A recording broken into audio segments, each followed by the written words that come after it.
Imagine just 600 men destroying an empire of 6 million people. Sound impossible? That's exactly what happened when Spanish conquistadors met the mighty Aztec Empire. Today, we'll explore how a handful of Spanish adventurers changed the course of world history forever. The Spanish conquistadors had weapons that seemed like magic to native peoples. Think about this like bringing a smartphone to the year 1800. People would think you're a wizard.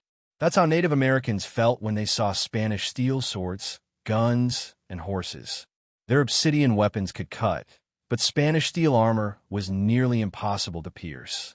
Hernán Cortés landed in Mexico with only 600 men in 1519. The Aztec Empire had millions of warriors, but Cortés had 16 horses, 13 cannons, and dozens of muskets. The Aztecs had never seen horses before. They thought the Spanish riders were strange, powerful creatures. Spanish crossbows could shoot farther than native bows. Spanish cannons could destroy thick stone walls. Even their steel swords lasted much longer than obsidian blades. It was like fighting with modern weapons against ancient tools. But technology wasn't everything. The Spanish also brought something even deadlier. Diseases like smallpox killed millions of native people. These diseases had never existed in the Americas before. Native immune systems couldn't fight them off. The combination was devastating. Superior weapons plus deadly diseases gave small Spanish forces huge advantages. A few hundred conquistadors could defeat armies of thousands.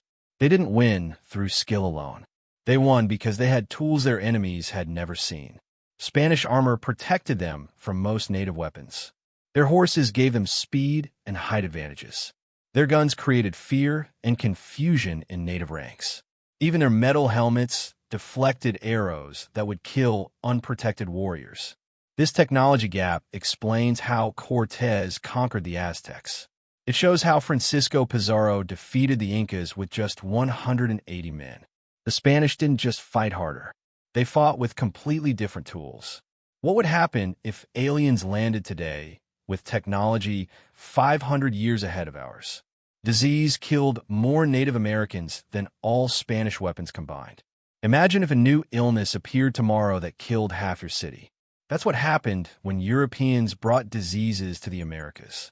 Smallpox, measles, and typhus spread like wildfire through native populations. Native Americans had no immunity to these diseases. Their ancestors had lived isolated from Europe, Africa, and Asia for thousands of years. When Spanish ships arrived, they carried deadly passengers along with conquistadors. Smallpox was the worst killer. It could wipe out entire villages in weeks. The disease spread faster than the Spanish armies themselves. Native people would get sick and die before they ever saw a conquistador.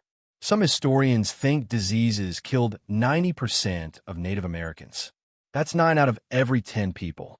Entire civilizations collapsed not from war, but from illness. Cities were abandoned. Farms went untended. Knowledge was lost forever. The Spanish didn't plan this biological warfare. They didn't understand how diseases spread, but they certainly used the chaos to their advantage. When native armies were weakened by sickness, Spanish forces attacked. Disease broke down native society from the inside. Leaders died alongside common people. Religious ceremonies stopped when priests got sick. Trade networks collapsed when merchants couldn't travel. The psychological impact was enormous, too. Native people couldn't understand why they were dying while the Spanish stayed healthy. Some thought the Spanish gods were more powerful. Others believed the world was ending. This gave conquistadors another advantage beyond weapons. They seemed immune to the death surrounding them. Native people sometimes surrendered without fighting, believing resistance was hopeless. Disease cleared the way for Spanish colonization. Empty lands could be claimed easily. Survivors were too few and too weak to resist effectively. The Spanish rebuilt these territories according to their plans. The invisible enemy of disease proved more deadly than any army. Can you imagine how terrifying it would be to see your whole community getting sick with no cure? Smart conquistadors turned native enemies into Spanish allies. Think about a school where 2 groups of kids don't like each other. If you're new, you might become friends with one group to help you deal with the other. That's exactly what Spanish conquistadors did with native tribes. The Aztec Empire had many enemies. Tribes like the Tlaxcalans hated paying tribute to Aztec rulers. When Cortés arrived, he didn't fight everyone at once. Instead, he made deals with Aztec enemies. Cortés promised the Tlaxcalans freedom from Aztec rule. In return, they gave him thousands of warriors. Suddenly, his small Spanish force became a large native army with Spanish leadership and technology. This strategy worked everywhere Spanish conquistadors went. In Peru, Francisco Pizarro found the Inca Empire in civil war. Two brothers were fighting for the throne. Pizarro supported one brother against the other. Then he betrayed and captured both. The Spanish were masters of political manipulation. They studied native politics carefully. They learned which tribes hated their rulers. They discovered which leaders wanted power. Then they made promises to get what they needed. Native allies provided more than just soldiers. They gave the Spanish guides who knew the land. They offered translators who spoke local languages. They shared information about enemy weaknesses and secret paths. Without native help, the conquistadors would have failed.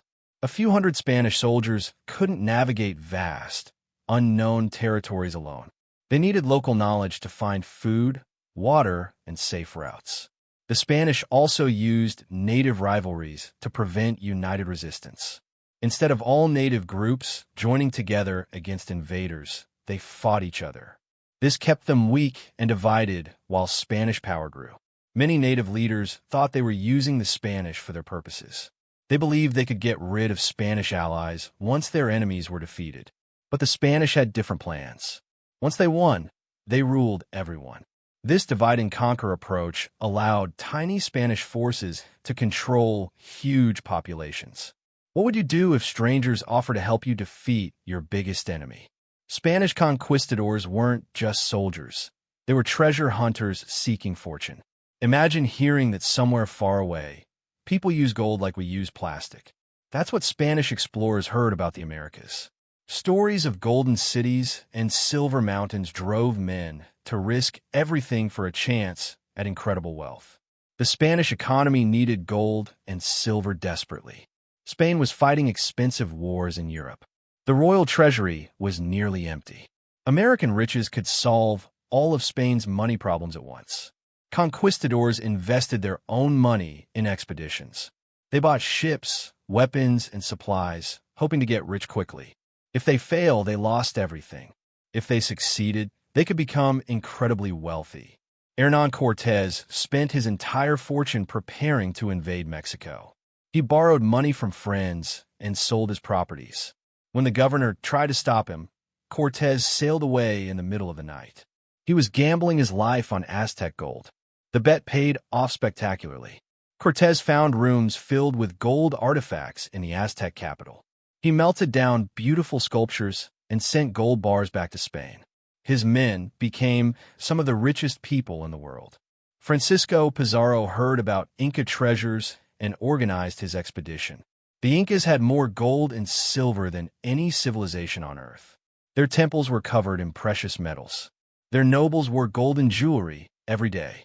When Pizarro captured the Inca emperor Atahualpa, he demanded a ransom. The emperor offered to fill a room with gold and 2 rooms with silver.